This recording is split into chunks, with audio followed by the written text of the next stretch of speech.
നിങ്ങൾ മാജിക്കലായ ഒരു state of മൈൻഡിലൂടെ ദിവസവും കടന്നു പോകുന്നുണ്ട്. ഈ ഒരു സ്റ്റേറ്റിൽ നിങ്ങളുടെ മനസ്സ് സ്ലോ ഡൗൺ ചെയ്യുന്നു, നിങ്ങളുടെ സർഗാത്മകത വികസിക്കുന്നു, സ്ട്രെസ് അലിഞ്ഞ് ഇല്ലാതാകുന്നു. അതുപോലെ നിങ്ങൾ പ്രോബ്ലം സോൾവിങ്ങിൽ പര്യാപ്തരാകുന്നു. പക്ഷേ സത്യം ഇതാണ്, നമ്മൾ ഈ മാജിക്കലായ സ്റ്റേറ്റിനെ കുറിച്ച് അവബോധമുള്ളവരല്ല എന്നുള്ളത്. ഈ ഒരു സ്റ്റേറ്റാണ് ആൽഫ ബ്രെയിൻ വേവ് സ്റ്റേറ്റ്. ദിവസവും നമ്മൾ ഈ അവസ്ഥയിലൂടെ കടന്നു പോകുന്നു, അതിൻ്റെ പവർ ഉപയോഗപ്പെടുത്താതെ. എന്നാൽ ഈ ഒരു സ്റ്റേറ്റിലേക്ക് മനഃപൂർവ്വം ഇന്റൻഷനലായി കടന്ന് കൂടുതൽ സമയം അവിടെ നിലനിന്ന് നമ്മൾ ആഗ്രഹിക്കുന്ന കാര്യങ്ങൾ മാനിഫെസ്റ്റ് ചെയ്ത് വ്യക്തത കൊണ്ടുവന്ന് ഇൻറ്റ്യൂഷനിലേക്ക് ടാപ്പിൻ ചെയ്യാൻ നമുക്ക് സാധിച്ചാലോ? ഇന്നത്തെ വീഡിയോ ഈ ഒരു വിഷയത്തെക്കുറിച്ചാണ്. ആദ്യമായി ആൽഫ സ്റ്റേറ്റ് എന്താണെന്ന് മനസ്സിലാക്കാൻ ശ്രമിക്കാം. ആൽഫ സ്റ്റേറ്റ് എന്നത് 8 മുതൽ 13 ഹെർട്സ് വരെയുള്ള ബ്രെയിൻ വേവ് ഫ്രീക്വൻസിയാണ്. ഇത് കോൺഷ്യസ് ബീറ്റ സ്റ്റേറ്റിൻ്റെയും deeper sub conscious theta and delta സ്റ്റേറ്റുകളുടെയും ഇടയിൽ ഒരു ഗേറ്റ് വേ ആയി നിലകൊള്ളുന്ന ഒരു ബ്രെയിൻ വേവ് സ്റ്റേറ്റ് ആണ്. ആൽഫ സ്റ്റേറ്റിൽ നിങ്ങൾ ഉണർന്നിരിക്കുന്നുവെങ്കിലും റിലാക്സ്ഡ് ആണ്. ഭാവന ഉണരുന്ന സമയവും പ്രശ്നപരിഹാരത്തിനുള്ള കഴിവുകൾ മെച്ചപ്പെടുന്ന സമയവും അതുപോലെ സജഷൻസിനും അഫർമേഷൻസിനും ഹീലിംഗിനും നിങ്ങൾ ഏറ്റവും റിസപ്റ്റീവുമാകുന്ന സമയമാണ്. അതുകൊണ്ട് ആൽഫ സ്റ്റേറ്റിനെ നിങ്ങളുടെ ട്രാൻസ്ഫോർമേഷനായുള്ള ഒരു സ്വീറ്റ് സ്പോട്ടായി കരുതാവുന്നതാണ്. പല പഠനങ്ങളും ആൽഫ ബ്രെയിൻ വേവ് സ്റ്റേറ്റിന്റെ ഗുണങ്ങളെ സപ്പോർട്ട് ചെയ്യുന്നതാണ്. ക്രിയേറ്റീവായ ആളുകളിൽ ഐഡിയ ജനറേഷൻ നടക്കുമ്പോൾ ആൽഫ ആക്ടിവിറ്റി വളരെയധികം വർദ്ധിക്കുന്നുവെന്ന് കണ്ടെത്താൻ സാധിച്ചു. സ്ട്രെസ് ഹോർമോണായ കോർട്ടിസോളിന്റെ അളവ് കുറച്ച് അങ്ങനെ ആങ്സൈറ്റി കുറയ്ക്കുവാൻ ആൽഫ ബ്രെയിൻ വേവ് സ്റ്റേറ്റ് സഹായിക്കുന്നുവെന്നതാണ് മറ്റൊരു കണ്ടെത്തൽ. മറ്റൊന്നാണ് വർക്കിംഗ് മെമ്മറിയും ഫോക്കസും ആൽഫ സ്റ്റേറ്റ് വർദ്ധിപ്പിക്കുന്നുവെന്നുള്ളത്. ഇതുകൂടാതെ ആൽഫ സ്റ്റേറ്റ് ഇന്നർ കാമിനും ഒപ്റ്റിമിസത്തിനും മികച്ച മൂഡിനും കാരണമാകുന്നുവെന്ന് പഠനങ്ങൾ കാണിക്കുന്നു. ആൽഫ സ്റ്റേറ്റിൽ തന്നെ പല ലെവൽസും, അതായത് ഘട്ടങ്ങളും നിലനിൽക്കുന്നു. ഒന്ന് അപ്പർ ആൽഫ, 10 മുതൽ 13 ഹെർട്സിലുള്ള ബ്രെയിൻ വേവ് ഫ്രീക്വൻസിയാണ് ഇതിനുള്ളത്. ഇത് ഫോക്കസ്ഡ് അറ്റൻഷനും ലേണിങ്ങിനും കോഗ്നിറ്റീവ് പെർഫോമൻസിനും സഹായിക്കുന്ന ലെവലാണ്. 2 മിഡ് ആൽഫ, ഇത് 9 മുതൽ 10 ഹെർട്സ് വരെയുള്ള ആൽഫ ബ്രെയിൻ വേവ്സ് ആണ്. ഇത് സർഗാത്മകതയ്ക്കും വിഷ്വലൈസേഷനും ഉണർന്നിരിക്കുമ്പോൾ തന്നെ ശാന്തരായി നിലകൊള്ളുവാനും സഹായിക്കുന്നു. 3 ലോവർ ആൽഫ, 8 മുതൽ 9 ഹെർട്സ് വരെയുള്ള ആൽഫ ബ്രെയിൻ വേവ് സ്റ്റേറ്റ്. ഇത് ഡീപ്പ് റിലാക്സേഷനും സ്പിരിച്വൽ ഇൻസൈറ്റ്സിനും ഉപബോധ മനസ്സിലേക്ക് ആക്സസ് കിട്ടുവാനും സഹായിക്കുന്ന ലെവലാണ്. ഓരോ ലെവലിലേക്കും അതായത് ലെവലിലെ ലക്ഷ്യങ്ങൾ നേടുന്നതിന് എങ്ങനെ കടക്കാമെന്ന് വരുന്ന വീഡിയോയിൽ വിശദമായി പറയുന്നതാണ്. ആൽഫ സ്റ്റേറ്റിലേക്ക് ഇന്റൻഷനലായി എങ്ങനെ കടക്കാമെന്ന് നോക്കുന്നതിന് മുൻപ് നമ്മൾ നാച്ചുറലായി സ്വാഭാവികമായി ഈ ഒരു അവസ്ഥയിലേക്ക് എപ്പോൾ കടക്കുന്നുവെന്ന് പറയാം. ഒന്ന്, രാവിലെ പൂർണ്ണമായും ഉണരുന്നതിന് മുൻപ് നമ്മളായിരിക്കുന്ന ഡ്രീമിയായ സ്റ്റേറ്റാണിത്. മറ്റൊന്ന്, രാത്രി കിടന്ന ശേഷം ഉറക്കത്തിലേക്ക് നീങ്ങുന്ന നിമിഷങ്ങൾ. ഈ ഒരു സമയത്ത് നമ്മുടെ ചിന്തകൾ സ്ലോ ഡൗൺ ചെയ്യുന്നു, ശരീരം റിലാക്സ്ഡ് ആകുന്നു. മറ്റു അവസരങ്ങളാണ് നമ്മൾ ഡേ ഡ്രീമിംഗ് ചെയ്യുമ്പോൾ, ദിവാസ്വപ്നം കാണുമ്പോൾ, അതുപോലെ ഷവർ എടുക്കുമ്പോൾ, പ്രകൃതിയിലൂടെ നീണ്ട നടപ്പിന് പോകുമ്പോൾ, അല്ലെങ്കിൽ സൂതിങ് ആയ റിലാക്സ്ഡ് ആക്കുന്ന മ്യൂസിക് കേൾക്കുമ്പോൾ.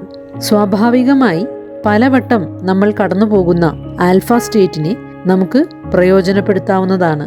ഇതിനായി രാവിലെ ഉണരുമ്പോൾ നേരെ ഫോൺ എടുക്കുന്നതിനു പകരം കണ്ണുകൾ അടച്ചുകൊണ്ട് തന്നെ സ്ലോ ആയി ശ്വസനത്തിൽ ഏർപ്പെടുന്നതും അഫർമേഷൻസ് ആവർത്തിക്കുന്നതും നമ്മുടെ സ്വപ്നങ്ങൾ വിഷ്വലൈസ് ചെയ്യുന്നതും മനസ്സിനോട് പല ചോദ്യങ്ങൾ ചോദിച്ച് നിശബ്ദതയിൽ ഇൻറ്റ്യൂട്ടീവ് ഗൈഡൻസിന് കാത്തിരിക്കുന്നതും വഴി നമ്മൾ ആൽഫ സ്റ്റേറ്റിനെ നല്ല രീതിയിൽ പ്രയോജനപ്പെടുത്തുകയാണ്.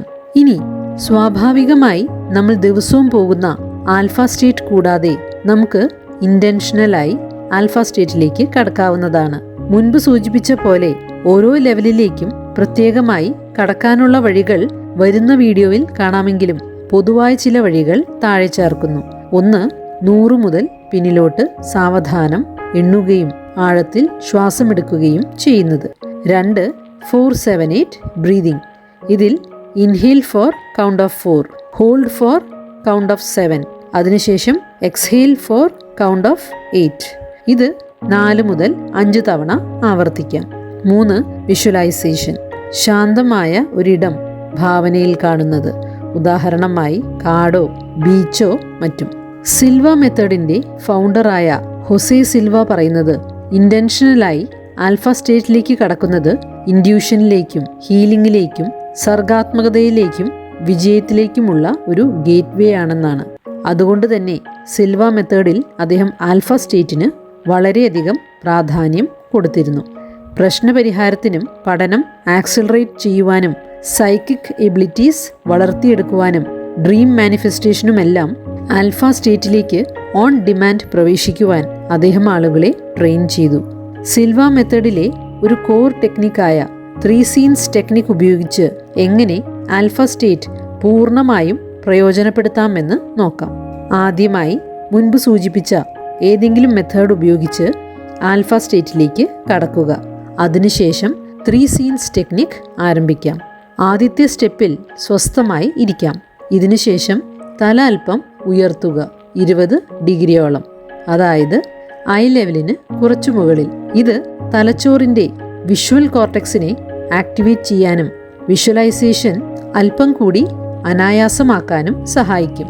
കൂടാതെ ഇത് മനസ്സിനെ റിലാക്സ് ചെയ്യാനും ആൽഫ സ്റ്റേറ്റിലേക്ക് പെട്ടെന്ന് കടക്കുവാനും സഹായിക്കുന്നു. ഹിപ്നോസിസിലും ന്യൂറോ ഫീഡ്ബാക്ക് പഠനങ്ങളിലും പറയുന്നത് തല അല്പം ഉയർത്തുന്നത് ട്രാൻസ് അല്ലെങ്കിൽ മെഡിറ്റേറ്റീവ് സ്റ്റേറ്റിലേക്ക് എത്താൻ സഹായകരമാണെന്നാണ്. ഇതുകൂടാതെ ഡിസ്ട്രാക്ഷൻ കുറച്ച് അകത്തേക്ക് കൂടുതൽ ഫോക്കസ് ചെയ്യാൻ ഈ പോസ്ചർ സഹായിക്കുന്നു. ഇനി ഏത് പ്രത്യേക ഇഷ്യൂ അല്ലെങ്കിൽ ഗോൾ അല്ലെങ്കിൽ ചലഞ്ചാണ് ഫോക്കസ് ചെയ്യാൻ ആഗ്രഹിക്കുന്നതെന്ന് തീരുമാനിക്കാം. Step 2. Visualise the current problem. ഇവിടെ നമ്മൾ ഡീൽ ചെയ്യാൻ ആഗ്രഹിക്കുന്ന കാര്യത്തെ വിഷ്വലൈസ് ചെയ്യുന്നു. ഇതിനായി വലിയൊരു സ്ക്രീൻ, ഒരു TV സ്ക്രീൻ പോലെ കാണാം. ഈ സ്ക്രീനിൽ കൈകാര്യം ചെയ്യാൻ ആഗ്രഹിക്കുന്ന കാര്യത്തെ ഒരു മൂവി കണക്കെ കാണാൻ ശ്രമിക്കാം. ശ്രദ്ധിക്കേണ്ട ഒരു കാര്യം, നമ്മൾ ഈ കാര്യത്തെ വെറുതെ കാഴ്ചക്കാരെ പോലെ നിരീക്ഷിക്കുന്നു, ഒബ്സർവ് മാത്രം ചെയ്യുന്നുവെന്നുള്ളത്. അതല്ലാതെ ആ ഒരു കാര്യത്തെ വൈകാരികമായി ഫീൽ ചെയ്യാനോ അത് റീലീവ് ചെയ്യുവാനോ ശ്രമിക്കേണ്ടതില്ല. എങ്ങനെയാണ് ആ ഒരു പ്രതിസന്ധി കാണപ്പെടുന്നത്, ആരൊക്കെ അതിൽ ഉൾപ്പെടുന്നു, അതിലെ ഫാക്ട്സ്, യാഥാർത്ഥ്യങ്ങൾ എന്തെല്ലാമാണ് എന്നിവ മാത്രം ശ്രദ്ധിക്കുക. ഇത് 10 മുതൽ 30 സെക്കൻഡോളം ഈ സ്ക്രീനിൽ കാണാൻ ശ്രമിക്കാം. ഉള്ള കാര്യത്തെ നമ്മളിവിടെ അതുപോലെ തന്നെ അക്നോളജ് ചെയ്യുന്നു, അംഗീകരിക്കുന്നുവെന്ന് മാത്രം. ഉദാഹരണമായി, അനാരോഗ്യമാണ് നിങ്ങളുടെ പ്രശ്നമെങ്കിൽ സുഖമില്ലാത്ത, ക്ഷീണിതനായി ഊർജമെല്ലാം ചോർന്നു പോയ അവസ്ഥയിൽ നിങ്ങളെ തന്നെ ഒരു സ്ക്രീനിൽ കാണാം. അങ്ങനെ 10 മുതൽ 30 സെക്കൻഡോളം ഈ സീൻ ഹോൾഡ് ചെയ്ത ശേഷം അതിനെ ഇടതുഭാഗത്തേക്ക്, ലെഫ്റ്റ് സൈഡിലേക്ക് ഷിഫ്റ്റ് ചെയ്യാം. ലെഫ്റ്റ് സൈഡ് എന്നത് പാസ്റ്റ്, കഴിഞ്ഞുപോയ കാര്യമായി അതിനെ കാണിക്കുന്നു. സ്റ്റെപ്പ് 3. ഇവിടെ നമ്മൾ മറ്റൊരു സീൻ സ്ക്രീനിൽ കാണുന്നു. ഇതിനായി നമ്മൾ കൈകാര്യം ചെയ്യുന്ന പ്രതിസന്ധി, ഗോളുമായി ബന്ധപ്പെട്ട് നമ്മൾ എടുക്കാൻ ആഗ്രഹിക്കുന്ന സ്റ്റെപ്സ് വിഷ്വലൈസ് ചെയ്യാം. ഉദാഹരണമായി, പരിഹാരം കിട്ടുന്നതായോ അല്ലെങ്കിൽ സഹായം ഓഫർ ചെയ്യുന്നതോ സ്വയം മികച്ചൊരു തീരുമാനം എടുക്കുന്നതായോ, അങ്ങനെ നിങ്ങളുടെ ലക്ഷ്യത്തിലേക്ക് നീങ്ങാൻ മൊമെന്റം കിട്ടുന്ന ഏതൊരു കാര്യവും ഇവിടെ സങ്കല്പിക്കാം. ഇവിടെ നമ്മുടെ ഇന്ദ്രിയങ്ങളും വികാരങ്ങളും ഉപയോഗപ്പെടുത്താൻ ശ്രമിക്കാം.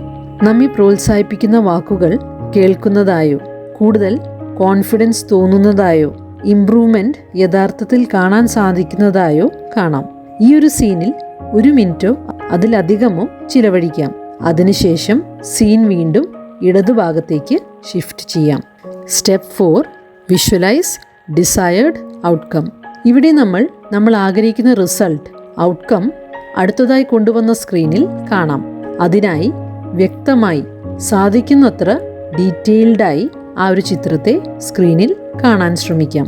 ഇപ്പോൾ നിങ്ങളുടെ ജീവിതം എങ്ങനെയുള്ളതാണ്, നിങ്ങൾക്ക് എങ്ങനെ അനുഭവപ്പെടുന്നു, ആരൊക്കെയാണ് കൂടെയുള്ളത്, നിങ്ങൾ വ്യത്യസ്തമായി എന്താണ് ചെയ്യുന്നത് എന്നിങ്ങനെയുള്ളവ ഉൾപ്പെടുത്താൻ ശ്രമിക്കാം. നന്ദി പ്രകാശനവും പോസിറ്റീവായ വികാരങ്ങളും ഉൾപ്പെടുത്താൻ ശ്രമിക്കാം. ഉദാഹരണമായി, ഹെൽത്ത് ഇഷ്യൂ ഉള്ള വ്യക്തിയാണ് നിങ്ങളെങ്കിൽ വളരെ ഊർജ്ജസ്വലതയോടെ ഇരിക്കുന്നതായും കൂട്ടുകാരുടെ കൂടെ ചിരിക്കുന്നതായും ഉന്മേഷം തോന്നുന്നതായും മറ്റും കാണാം. ഇങ്ങനെ 1-2 മിനിറ്റുകളോ അതിലും കൂടുതലോ സമയം ചിലവഴിക്കാം. Step 5. Reinforce with positive statement. ഇപ്പോൾ വിഷ്വലൈസ് ചെയ്ത കാര്യത്തോടൊപ്പം ചില പോസിറ്റീവ് അഫർമേഷൻസും ചേർക്കാം. ഇതാണ് ഇപ്പോഴത്തെ എൻ്റെ റിയാലിറ്റി. ഈ ഒരു ഔട്ട്കമ്മിലേക്ക് എൻ്റെ മനസ്സ് എന്നെ നയിക്കുന്നു. ഞാൻ അതിനെ അംഗീകരിക്കുന്നു, വിശ്വസിക്കുന്നു, അത് ജീവിക്കുന്നു എന്നെല്ലാം പറയാം.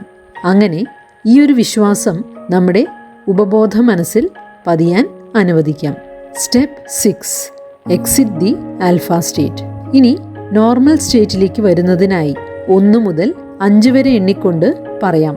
ഞാൻ പൂർണ്ണമായ അവബോധത്തിലേക്ക് തിരികെ വരുന്നു, കൂടുതൽ റിഫ്രഷ്ഡായി, ആത്മവിശ്വാസത്തോടെ പോസിറ്റീവായി എന്ന്.